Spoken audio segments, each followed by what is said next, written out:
ማትረቢ አለቀሽ። ይኸውልሽ ትዳሬ ተመሰቃቅሎ አንቺ በሰላም ህይወትሽን ቅዠት ነው የማደርገው። እንዳለቃ ቆይ ምንድን ነው የምትለው? ሲጀመር እኔ ምን አድርጌ ነው ትዳሬን የማፈርሰው? ደህና ነሽ አይደል? እኔን እስኪ ውሃ አምጪላት እኮ። እውነት ነው። እኔ የትኝ ነው ማዳን የምፈልገው?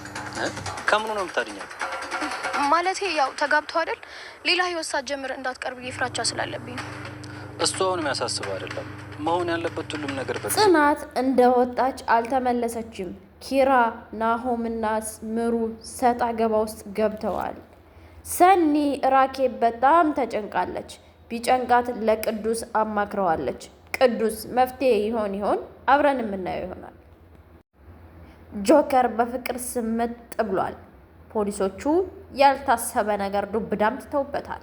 ሰኒ ለመጠየቅ ስትሄድ ታግታለች። ለምን? ምን አሉሽ?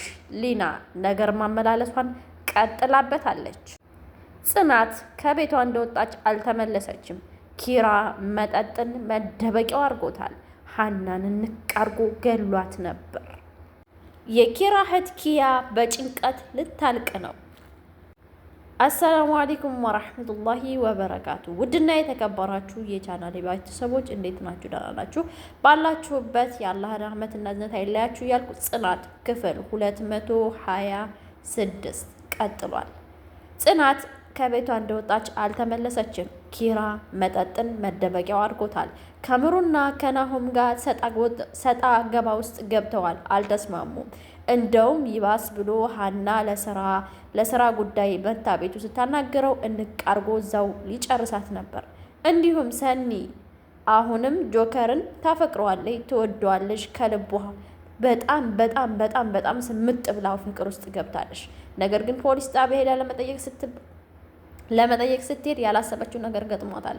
አንቺ ነሽ ሰኒ የምትባዩ ትፈለጊያለሽ ለጥያቄ ይህን ሰውዬ ታውቂዋለሽ ወይ ተብላለች። ስፒድን አዎ አውቀዋለሁኝ። የት ነው የምታውቂው? እነ ኪራ ቤት። ኪራ ማን ነው? በጥያቄ አፋጦታል ፖሊሱ። ሌላ ጆከር ያላሰበው ነገር ገጥሞታል። የስፒድ ሬሳ አልተገኘም። ስለዚህ ሬሳውን አንተ ነህ ደብቀኸዋል። የት ነው ያደረግከው? አምጣ ተብሏል። ጆከር የሰጠው ምላሽ ቢኖር ጓደኛዬ ነው፣ እሱ ላሰበው አላማ ወደኋላ አይመለስም፣ እሱ ይሆናል የደበቀው ሬሳውን፣ እኔ ምንም የማውቀው ነገር የለም ብሏል። ያላሰበው ነገር የገጠመው እስር ቤት ከርቼሌ ስልክ አግኝቶ ለሰኒ ደውሎላታል። ሰኒ በደስታ አልቃለች። በዛም ሬሳው አልተገኘም፣ ጠይቂው፣ ሂጅና ቅረቢና አናግሪው ብሏታል። ሰኒ ጨንቋታል። ሬሳው የት ነው ያለው? እንዴት ነው የማገኘው? ምንድነው ከኋላ ያለው ሴራ? እየተባባሉ እየተመካከሩ ነው። በቃ ከዚህ በኋላ እስረኛ የሚቆጠረበት ስለሆነ ሲመቸኝ ደውልልሻለሁ፣ ባይ ባይ ብሏታል ጆከር አሁንም እስር ቤት ያለው ስቃይ ሌላ ሆኖበታል። የጸጸቱ ስቃይ ሌላ ሆኖበታል። እኛም ባሰብነው ጆከር ይሞት ይሆን? ጆከር ምን ያጋጥመው ይሆን? ይፈታ ይሆን? ፍቅራቸውን አብረው ይቀጥሉ ይሆን? ለእኛም ጥያቄ ሆኗል። አብረን እናየዋለን። ኪራ ከብዙ ሰጣ ገባ ውስጥ በኋላ ወደ መጠጥ ቤት አምርቶ መጠጡን መደበቂያው አድርጎታል። ቢደወልለት አያነሳም፣ ወደ ቤት አይመለስም። እህቱ ኪያም በጭንቀት ልታልቅ ነው። ሀና እኔ የሚፈልገኝ የለም፣ እኔ ፈላጊ የለኝም፣ እህት የለኝም፣ በዙሪያዬ የሚያዛብብልኝ የለም፣ ዘመድ የለኝም፣ ምን ይሻለኛል ብላ በጭንቀት ልታልቅ ነው። በነገራችን ላይ ብቸኝነት አንዳንዴ ችግር ሲደርስባችሁ በጣም እንዲሰማችሁ ያለፋችሁትን እንድታስታውሱ ያደርጋችኋል። እና ከጎናችሁ ሰው ሲኖር ከጎናችሁ ያለውን ሰው ለማራቅ አትሞክሩ።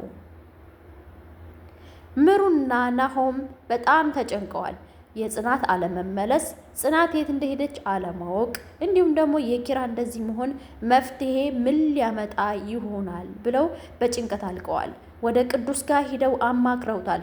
ቅዱስ ከአባቷ ቤት የትም አትሄድም፣ ሂደን ሽማግሌ ልከን ወደ ቤቷ እንመልሳት። ትዳር ትንሽ ቀለል ያለ ነገር ነው ወይ? ለምንድነው ይሄን ያህል ትግስቷ ምን ያህል አልቆባት ነው ጽናት በተጋባሽ ማግስት ለመኮብለል ያሰበችው ብሎ ቅዱስ ጥያቄ አንስቶለታል ለናሆም። እኔ እንጃ ምን አውቃለሁ ብለህ ነው? እኛ እኮ ጽናትን የምናውቃት እንደዚህ አልነበረም፣ ወይስ የምትነግሩን ስለሌላ ጽናት ነው ወይ ብሎ ራሱን ጠይቋል። ነገር አመላላሼ ምን አሉሽ ሊና? ሊና እኔም አላውቅም ተቀይራለች፣ ትዕግስቱ አልቆ ይሆን ብዟት ይሆን አላውቅም ብላ ለኪያ በጣም ስታወያያት ነበረ። እንዲሁም ደግሞ ደውላ ቦቅቧቃ ወይም ጓደኛዋ ናቲን ጠርተዋለች። ቦርድ ጋርድ ልሁንሽ ወይ? እንዴት ነው ቦርድ ጋርድ የሚቀጠረው? እንደዚህ አይደለም፣ ከበሩ ጋር ተጋጭተሃል። ከቅዱስ ጋር ሰጣ ገባ ውስጥ ገብተው ነበረ። እንደምታውቁት ሁለቱ ከተገናኙ፣ ሊናና ናቲ ከተገናኙ ያው የሳቅ ቤት ነው። ምክንያቱም ሁለቱም ፈሪ ናቸው። እኔ ወዴት ነው የሚሄደው? ኪራ ይጨርሰኛል። እኔ ለነፍሴ ነው የምጨነቀው። ምሩ ወደ አንቺ ቤት ውሰጅኝ። ስለዚህ ኪራ ሳይጨርሰኝ አርፈሽ ተቀመጪ። ወዴት ነው የምትሄጂው? ኪራ ብቻውን ትተሽ አሁን ሰኒ ጽናት ስለሌለሽ ነው ወይ ብሏል። እንኳን አንቺ ጽናትም ሂዳለሽ ከፈለሽ ጥርግ በይ ብሏታል ኪራ ማለት ነው። ኪራ እንግዲህ ብዙ ጊዜ ሲናደድ የሚያረገውን አያውቅም። ሀናን እንግዲህ ምንም አላደረገችውም። በነገራችን ላይ ስለ ድርጅቱ ስራ ልታወራው ነው የመጣችው ቤት። ነገር ግን አንቺ ነሽ ትዳሬን የበጠበጥሽው፣ አንቺ ነሽ እንደዚህ ያደረግሽኝ። አንዳንዴ ሰው ውስጡ አይታይም ላዩ ስለለበሰ ወይም ስለሳቀ። እንግዲህ ሀና ኮስታር አይደለችም፣ ቅልብልብ፣ ሳቂታ፣ ጨዋተኛ፣ ለስራዋ ጎበዝ የሆነች ናት። ነገር ግን ውጯን ስለሚያዩ ጽናትን ለማናደድ የምታረገው ይመስላችኋል። ነገር ግን ውስጧ ብዙ ቁስል አለ የተደበቀ። ያለውን የሌለውን ሁሉ ዘርግፋ ነው ለምሩና ለነገር አመላለሺ ሰኒ ለነገር አመላለሺ ማን ነው ስሟ ወይም ለምን አሉሽ ለሊና ነው የነገረቻቸው። ስታሳዝን ብላለች። እንግዲህ ሊና ሁሉም እንዳሳዘናት ነው። ብርቄንም ከገጠር ውስጥ አውጥታ እንደዛ አድርጋታለች። እና ያለው ነገር በጣም ያሳዝናል። ሰኒ ደግሞ ጆከር ደውሎላት ነበረ። ሰኒዬ እኔ ደህና ነኝ፣ አንቺ ደህና ነሽ ወይ? ራስሽን ጠብቂ፣ ችግር የለውም፣ ሬሳው ጠፍቷል ብለዋል። ስለዚህ ሬሳውን እንደምንም ብለሽ ለማፈላለግ ወይም ጓደኛውን ለማናገር ሞክሪ ብሏታል። እንግዲህ ጓደኛው ደግሞ ክብሮም እንደተለመደው ያው ሲታሰር ጆከር ለሰኒ አበባ ይዞ ሊጠይቃት ነበር። እሱ በመታሰሩ ደስ ብሎ ነው ወይ? አንተ ለእኔ የምትገባ ሰው አይደለህም። መጀመሪያ ትተኸኝ ሂደሃል። ስለዚህ ከዚህ በኋላ ከህይወቴ ውልቅ በልልኝ፣ እኔ ባለትዳር ነኝ ብላለች። ራኬብም አንቺ ነሽ ያለያየሽን፣ አንቺ በመሀላችን ባገቢ ኖሮ እኔና ሰኒ እንደዚህ ጉነን አንቀርም ነበር።